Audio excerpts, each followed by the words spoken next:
Hi, Snexy. How you doing? How you doing? What does your first hit of meth feel like? Superman. Now we are seeing students as young as first grade who have had drug issues. What percent of guys First graders having drug issues is insane.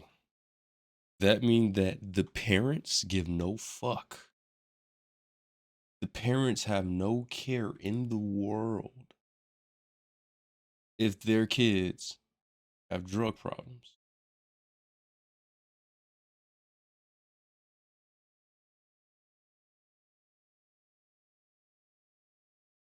That is crazy. That is insane. I'm not gonna lie to you.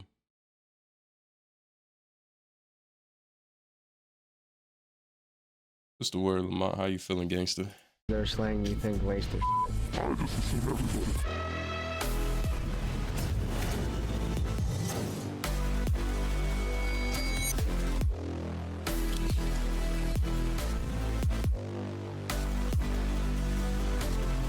Online it says that Omaha is the most drug addicted city in America. Does that surprise you? No. Omaha? Where's Omaha? The United States of America is facing a massive drug crisis. In 2021, over 106,000 people died from drug overdoses. This is up 14% from 2020. The main culprit in this story is fentanyl. Next to the fentanyl crisis wreaking havoc in communities across the country, overdoses, drug seizures, and concerns continue to grow from coast to coast. The victim can be seen buying the fentanyl and then walking over to the front door of the gas station before collapsing. A snapshot of America's fentanyl crisis. What the fuck is going on right here? These niggas is bent over in Nebraska. I wouldn't think Nebraska is crazy with drugs, but I don't know. You know, you can't judge shit nowadays. This is crazy. These niggas bent over with their pants down. An average of one person every 10 hours dies in this city of a fentanyl overdose. A lot more people. That's some ignorant shit to do. And it's about kicking their ass over. Of the drug supply, and people are doing it without knowing they're doing it. Fentanyl was created in 1959 by Dr. Paul Jansen to be a more efficient alternative to morphine, and it's used in hospitals to help with surgeries and pain management. Due to its potency and how cheap it is to produce, drug dealers cut their products with fentanyl to stretch it and make it stronger. The journey of fentanyl to the United States is as follows. Much of it is created in China and India, and it's sold to Mexican criminal organizations like the Sinaloa cartel. It's then smuggled across the border, and it's been flooding the American streets. Today, we visit the most drug-addicted city in America, Omaha, Nebraska, top in the nation for meth, cocaine, marijuana, and heroin. We speak with addicts, people in recovery, drug dealers, and law enforcement. Is marijuana an addiction? Me personally, I feel like motherfuckers can get addicted to it because there's niggas out here that can't go, they can't eat without smoking. They can't drink without smoking. They can't go to sleep without smoking. These niggas can't start their day. The first thing they do is spark up a blunt. It's insane. There's no way. There's no way. Like, there's no way. Get out your business is crazy. Nah, Lamont, you one of them. You one of them. Oh, man. Hey, the only thing is, I don't knock you because you own your shit. You got a job. You got your own crib, nigga. You take care of yourself. You feel me? But it be these niggas out here that don't got shit going for themselves. Let's hit the streets. That'd be the difference. That'd be the difference for real.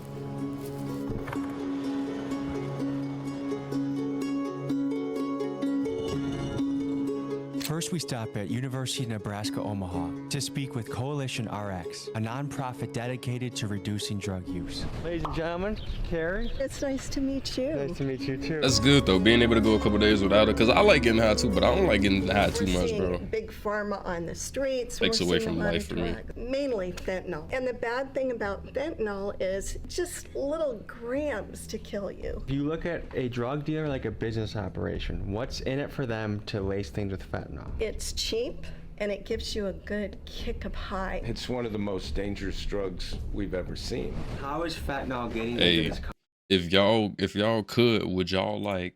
Does anyone know the source? Would y'all take fentanyl if you knew you wasn't going to die? Drugs are being manufactured in China, and they're being sold to the groups like Sinaloa in Mexico, and then trafficking it across the border. Federal agents found 300,000 fentanyl pills and 11 pounds of fentanyl powder. Authorities say the SUV has crossed the U.S.-Mexico border multiple times. I wouldn't try now that shit you're either. seeing students as young as first grade. First who grade have is had crazy. Drug issues. Oh, Big Pharma, in my mind, they are the people that needed to be held accountable. And they've been getting off scot-free, if you ask me. My son passed away when he was 18 from an accidental oxycodone overdose right here on this campus, actually. He had just finished his freshman year on a full academic scholarship here, and from what I can tell, he was experimenting with drugs, I believe, because of some stress he was under with grades and different things. And he went to sleep one night after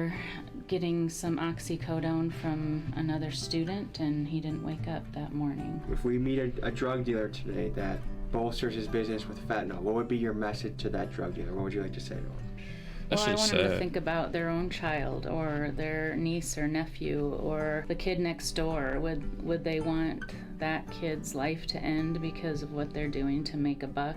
They're killing people's kids. Addiction is giving up everything for one thing, but recovery is giving up one thing for everything. How many people in this room has either had a family member or know of someone that has overdosed in their circle? Yeah. Since there's fentanyl in a lot of things, you can carry naloxone. So what you do is you put it into your nasal cavity. I don't have the test. I put this up their nose. You put this part, and then you just push down, and it will spray. Corporal Crane was equipped with the nasal spray Narcan, a prescription medicine that rapidly reverses the effects of an overdose.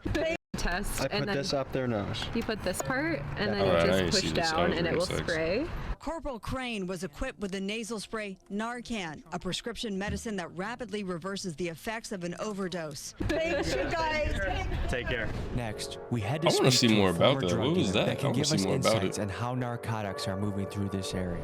So we're heading to a trap house in Omaha, talk to a dealer, get inside their head. Tell me about the drug scene in Omaha. It's pretty active right now. I mean, when you hit us up saying that there's an epidemic level, yeah, like I don't know what Narcan is. I'm not very informed with that. I don't know what that is really at all. I'm gonna have to look into that. Shit, the drugs have always really been here. One of the big things right now is meth, a lot of overdoses. Does that make you nervous being in the game? This made me a little nervous, not gonna lie, because nobody really understands what they're doing nowadays, you know what I mean? What do you view as the impact of fentanyl coming into the game? It's honestly a travesty because it just kills people. So what percent of guys that are slaying you think lace their shit? I just assume everybody, because at the end of the day, when they get it, they themselves sometimes don't know if it's been stepped on or cut or anything, you know what I mean? Tell me about the journey of how drugs get to America, and how Omaha is a central point of that. The way I understand it is just because we're on I-80. I don't think I got no friends that do drugs. Nothing like this, at least. Like Nebraska, they call it the gauntlet because we make so many drug busts on the interstate. Have you ever felt bad for a customer? At the end of the day, people are grown. It's their own responsibility to handle their shit. You know what I'm saying? That's true.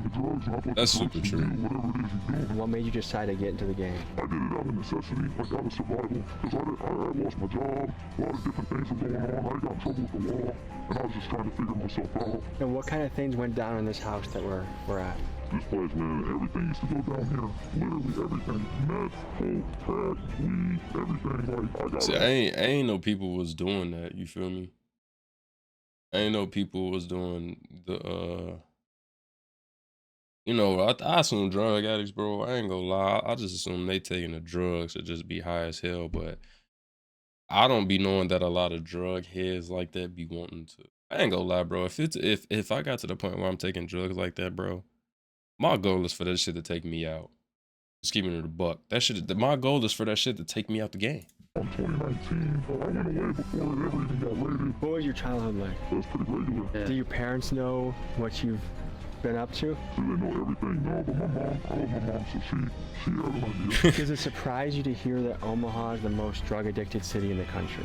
It kind of does. That's crazy to me. They play in this whole game.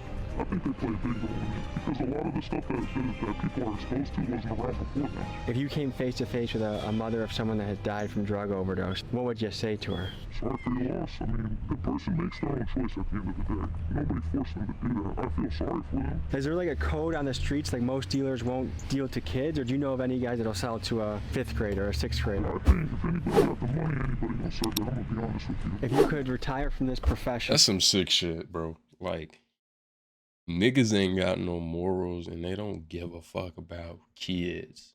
And that's real sad to me. Like, you shouldn't be letting kids get that far, bro.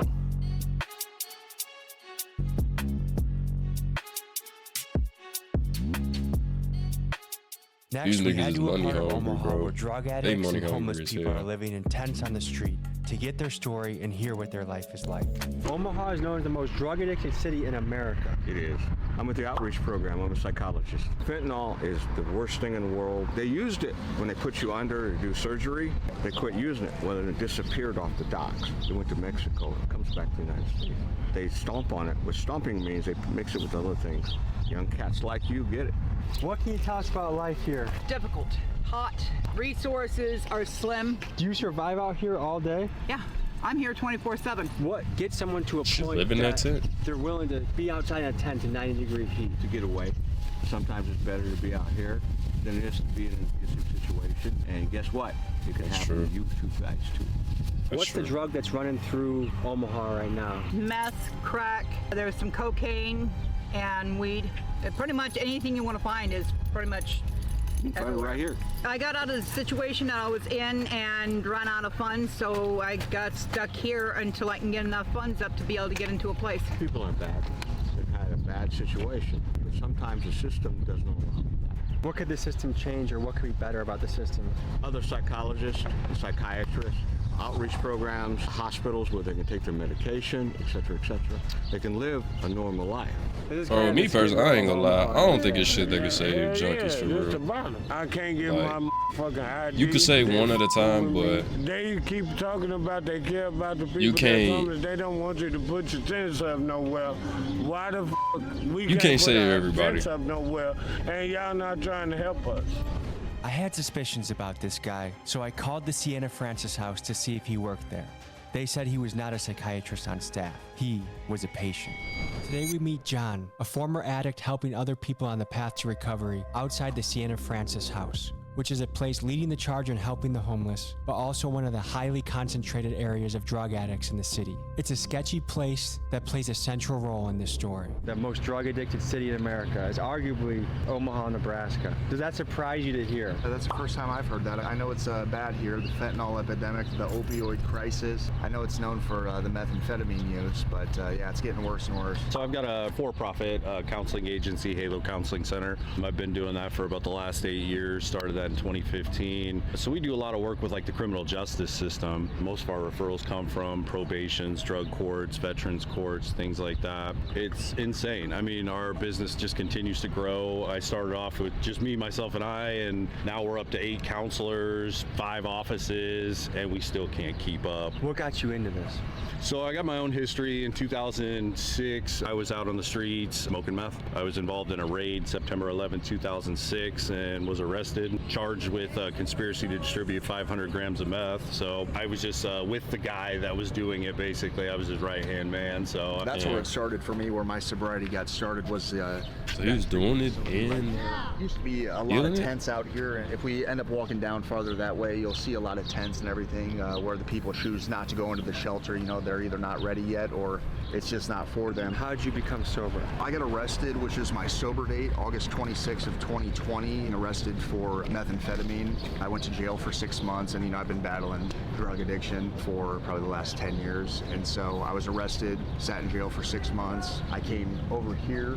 I was here for 7 months, and then went to the halfway house, and then just been trying to get my life back together slowly but surely. It seems like jail is a lot of people's sober day. Yeah, absolutely. Some sort of higher power, man, that gave me the option to do a program that we offer here, and if I graduate that program, I get the felony removed from my records. Once I got into jail, it was almost a sense of relief because I had attempted sobriety, you know, some feeble attempts, didn't really reach out to get any real help. Then when I was charged federally, then it just became a fear factor. Once you see the United States of America versus John Sapinski, that tends to tighten some things up in the old body there. What does your first hit of meth feel like? Superman, euphoria, energy. I was at work, I was mowing lawns, and I had a hangover from the night before, and my boss was like, dude, what's wrong? What's going on, man? Usually, you know, you're doing a good job at work. Man, I got a hangover, I feel like crap, you know, whatever. He's like, go talk to my brother. So I went and talked to the brother. He pulls out a bag of meth, took a big old snort, and... Bro, no way your work boss recommends you. No way your work boss is recommending you to do meth or coke, whatever the fuck he just said. There's no way. That's insane. I'm mowing That lawns is crazy. like nobody's business. I'm running around with a weed eater and just tearing people's lawns apart. It was glorious. So it started out pretty innocent. Yeah, within weeks, I'm staying up for days on end. It's 3 o'clock in the morning. I got to work at 6. I need to get more dope. Can't find any more dope. Can't go to work, and the cycle began. My first experience with it that was probably his boss way of paying him. marijuana at the time, and my friend came over, and I took a hit of meth, and it really didn't do anything for me then. I don't know if it was because I was already prescribed amphetamines, legal amphetamines. And then years down the road, after I got into some trouble in a different city, I was on probation and I was kind of trying to be clean, and a girl said to me that I was seeing at the time, she said, well, this will make sex better. Of course, I'm all for it. You know, if it's gonna make sex better, why not? How'd you If a bitch come up to me and say, yeah, let's do some meth because the sex gonna be better, bitch, you're a crackhead. You get the fuck out. Get the fuck out of my house. You wild bitch. I'll tell you that. Wild bitch. find your way here? What's your story? I got in trouble with the law. I was addicted to meth for like 13 years. What was your first introduction into meth? How'd you start that? When I was 16 years old, I used to drink a lot with my friends and stuff, and I got introduced to it one night. It was like something to stay awake, to party more, and then it became like an everyday thing. I went to jail. How long did you serve? I was in there for 3 months. Did that help you on the road to sobriety? If I would have got out and just went back on the streets, I'd probably be back on drugs right now. What should the punishment be for a dealer that's selling people meth? Definitely jail time. What was the low point of your meth journey? Right before I came here, I lost custody of my girls. I lost the love of my life. I'm facing like 17 years in prison right now. If you're struggling with drug addiction, you got to find your higher power. You got to believe in folks something higher gonna than do you. it 17 years and you lose your children, bro. Reach out to somebody that you love. That's some selfish shit, G. Like, going through all that shit, bro. Like, losing your children is selfish as hell. Our next stop is talking to drug dealer Shakedown, who is currently facing federal time for her narcotics operation. We wanted to talk to someone that had hands-on experience with fentanyl. Here's what we learned. How would you describe yourself? Just trying to get a dollar, take care of my people. So what are you currently up against right now? Facing about 9 to 10 years, manufacturing methamphetamine, fentanyl. Is this nigga shirt on backwards? Is his, not backwards, is his shit inside out?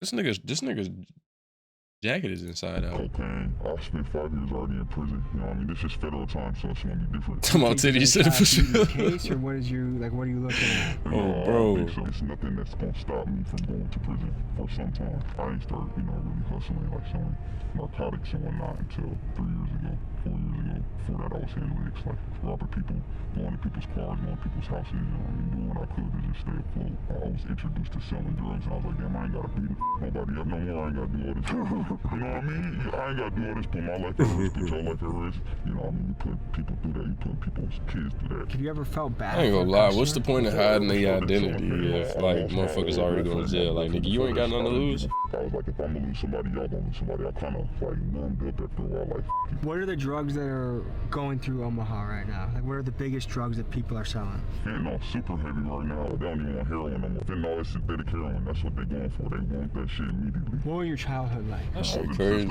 I was locked up. Like, I've been locked up since I was 14. What were you booked for?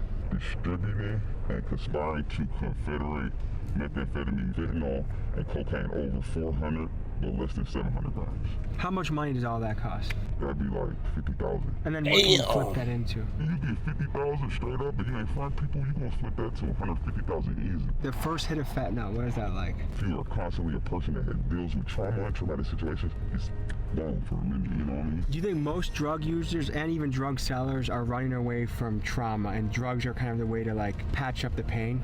I think shit, they. I feel like it's never the drugs, it's the experiences that you've been through that made you know, gravitate to that. Earlier this morning, we met with the mom of a kid who overdosed, and it's just her son's death has impacted the whole family. It has a trickle effect. What would you say to the parents of people that have overdosed? I've been through it, so it's like I don't, you know what I mean? People make their own choices, and you just gotta stop them from making those choices, not by telling them what to do. What's the youngest person you would say that has come to buy drugs from you? 13, 14. What does it cost for a serving of fentanyl? If you buy it in a bulk, I can get it for $1.25. And what do you sell it for? $30. I wish you the best. This motherfucker said $1.25. $1.25 is insane. I appreciate you. Tell me a little bit about your story. Well, I was living out in Omaha, and the perk 30s were really huge, and that's how I started using, you know. I've heard that in rap songs. Yep. Perk 10, I just popped that perk 10. Perk 30, I just popped that perk 30. He was the nigga that made that shit viral. Yep. He's the one that made that shit viral. I never knew that. I never knew who made that song. I never knew. Bro, nah, he funny as hell. I never knew that was him though. Everyone talks about the perk 30s. They glamorize using the perk 30s, getting fucked up on the perk 30s, but honestly, laced with fentanyl, super addictive. A lot of it is the chemical dependency in your body. It's not so much you wanting to get high anymore, it's your body physically needs it. My drug addiction really took everything from me. The number one thing on my mind all the time was getting high and using. How long have you been clean for? I've been clean for 70 days. What is your plan to make sure you don't fall back? Those withdrawals, man. When I went through withdrawals and treatment, it felt like I was on my deathbed, you know? Couldn't sleep, I couldn't eat, I was throwing up, and that's a big reason why I feel like I can't go back. It's just because I know the hold that it'll have on my life. I was spending $500 a week on my drug habit. What was rock bottom for you? I was staying in someone else's house, no money, selling my own things on Facebook, so that way I had money to get high, and even then I was maybe using one time a day and I was still really sick. Addiction doesn't discriminate, you know? People think that it's only low-class people who get addicted to drugs, but honestly, anyone can get addicted to drugs. I was very fortunate growing up. When I was finally on my own, I met a man who kind of veered my life in a different direction, and I chose to take that path. I can't imagine what it's like doing your job in this area. What is it like? You get used to it. I mean, that's what you signed up for, right? What would you do to help a city like this? I really don't have an answer for you. I guess you can either invest money into the incarceration side, or you can invest money into the rehabilitation side. So you got to go for rehabilitation, right? Yeah. I mean, you want to help people as best you can. You don't want to incarcerate them for life. What percent of the calls you would say you have to answer to are drug related?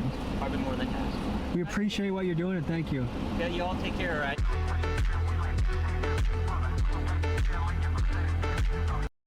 Hey, man. Fuck it, let's do some fentanyl. Fuck it, man.